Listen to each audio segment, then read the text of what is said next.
Nosso estudo de hoje é a lição 30 do livro Palavras da Vida Eterna, para vencer o mal. Não te deixes vencer pelo mal, mas vence o mal com o bem. Palavras de Paulo na carta aos Romanos, capítulo 12, versículo 21. Muita gente, quando não se mostra positivamente inclinada à vingança perante o mal que recebe, demonstra atitudes de hostilidade indireta, como sejam o favor adiado, o fel da reprovação de permeio com o mel do elogio, o deliberado esquecimento quando se trate da honra ao mérito ou a diminuição do entusiasmo na prestação do serviço em favor da pessoa menos simpática. Entretanto, para vencer o mal não basta essa meia bondade peculiar a quanto se devota a desculpa cortês, sem adesão do campo íntimo. Todas as nossas manifestações que acusem essa ou aquela percentagem de mal são sempre plantação do mal, gerando insucesso e desgosto contra nós mesmos. O Evangelho é claro na fórmula apresentada para a extinção do flagelo. Para que estejamos libertos da baba sinistra do antigo dragão que trata o progresso da humanidade, é indispensável guardemos paciência contra as suas investidas, procurando esquecê-lo, perdoá-lo e fazer-lhe o bem tanto quanto nos seja possível, porque o bem puro é a única força suscetível de desarmar-lhe as garras inconscientes. Não nos esqueçamos de que para anular a sombra noturna não basta remeter os punhos cerrados contra o domínio da noite. É preciso acender uma luz. A gente, quando vai tratar desse tema, é sempre bom de procurar ver o que os espíritos falam sobre a utilidade prática disso. Porque a gente recebe o tempo todo aquela informação do tipo assim, ó, não vai fazer bem a você guardar rancor, não perdoar uma determinada pessoa, não vai fazer bem a você. Você deve procurar se esforçar para vencer o mal com o bem, né? Mas tá bom, aí você ouve aquilo, tá bom, muitas das vezes entra por um ouvido e sai pelo outro. Você vê, mas qual é a utilidade prática disso? A utilidade prática disso, e que é muito séria, a gente às vezes fala de maneira assim, muito simplória quando faz referência ao personagem André Luiz, que também escreveu vários livros através de Chico Xavier. Mas ele, quando está no mundo espiritual, e quando a gente está no mundo espiritual, a gente está no mundo que é puramente mental. Vamos lembrar assim, ó, o espírito está onde o pensamento dele está. Eles falam para a gente o seguinte, como lá eu não tenho esse corpo aqui, se eu pensar, por exemplo, na Central do Brasil, eu vou parar lá na Central do Brasil em fração de segundo, velocidade do pensamento, sem precisar pegar ônibus, trem, sem precisar pegar nenhum veículo para poder estar lá. Se eu quiser me comunicar com alguém, eu penso naquela pessoa e a pessoa vai receber aquele influxo do meu pensamento e vai ser como se fosse o telefone celular de hoje que a gente telefona. É isso que acontece no mundo espiritual. Eu estou num mundo que é puramente mental.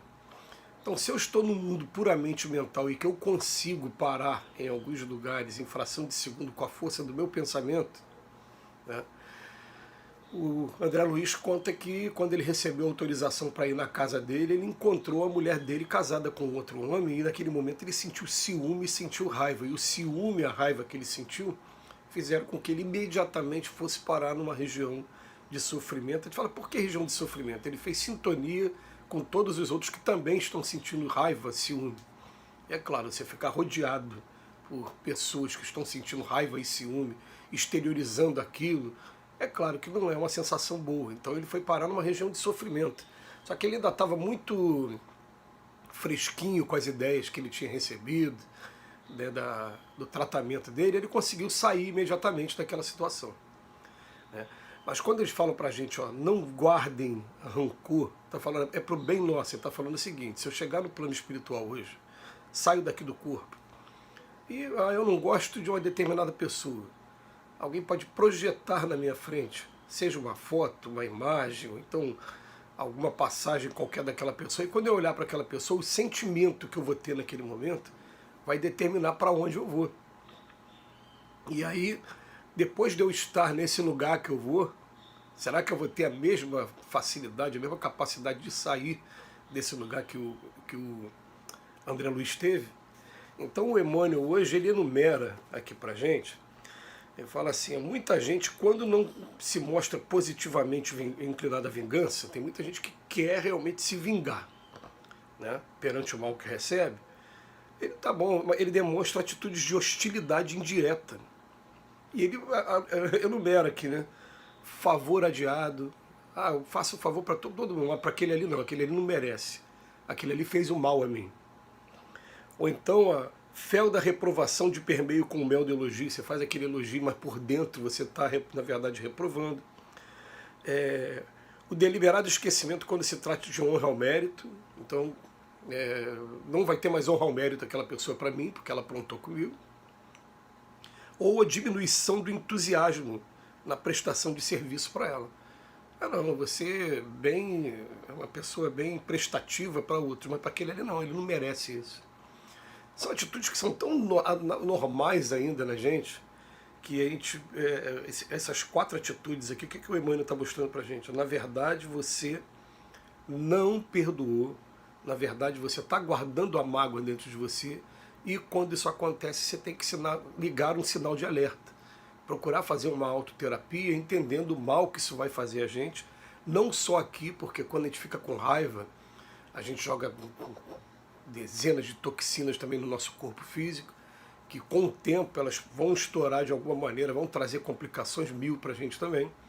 Então o problema começa aqui, com o prejuízo da nossa própria saúde física, mas quando chega do outro lado da vida, o recado que eles dão para a gente é um recado muito sério. E, é claro, eu falo do André Luiz, por ser o exemplo do André Luiz, um exemplo mais plausível para muita gente, porque o livro Nosso Lar aqui no Brasil, ele foi mais vendido até do que o Livro dos Espíritos. Ele é o best-seller da doutrina espírita, né? Eu não vou saber dizer exatamente hoje quantos milhões de cópias vai ser, que tem tradução em outros países também.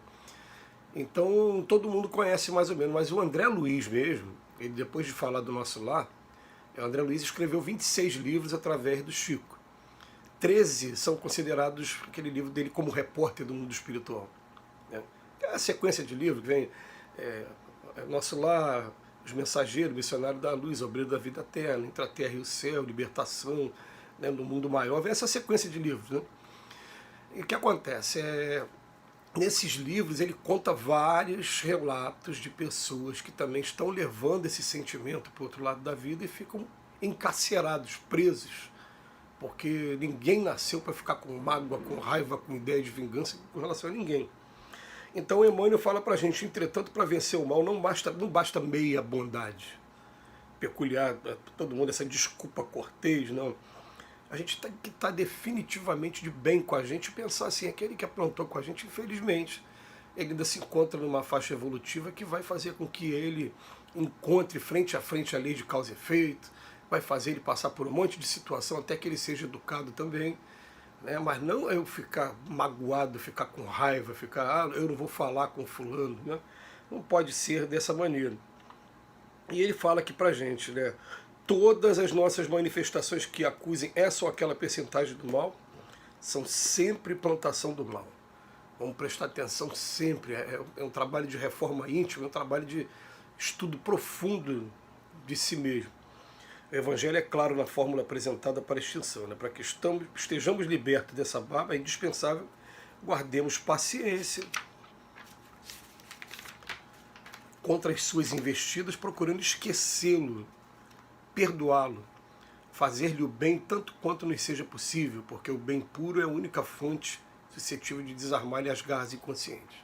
Então, a gente está tentando aqui passar uma utilidade prática, porque muitas vezes para a gente fica meio inteligível. Mas por que eu tenho que perdoar uma pessoa que eu sei que claramente está tentando fazer o mal a mim?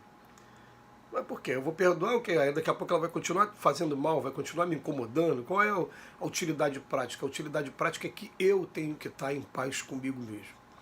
Eu tenho que aprender que no meu caminho eu vou encontrar com pessoas que são, como eu usei a linguagem ontem, né, mais moderna, pessoas que são tóxicas mesmo, que fazem mal a gente. E elas estão em processo educacional, assim como nós também estamos. Etapas diferentes, de repente focos diferentes, mas vai ter o seu momento também perante aí a evolução perante Deus. Que Jesus nos abençoe hoje e sempre.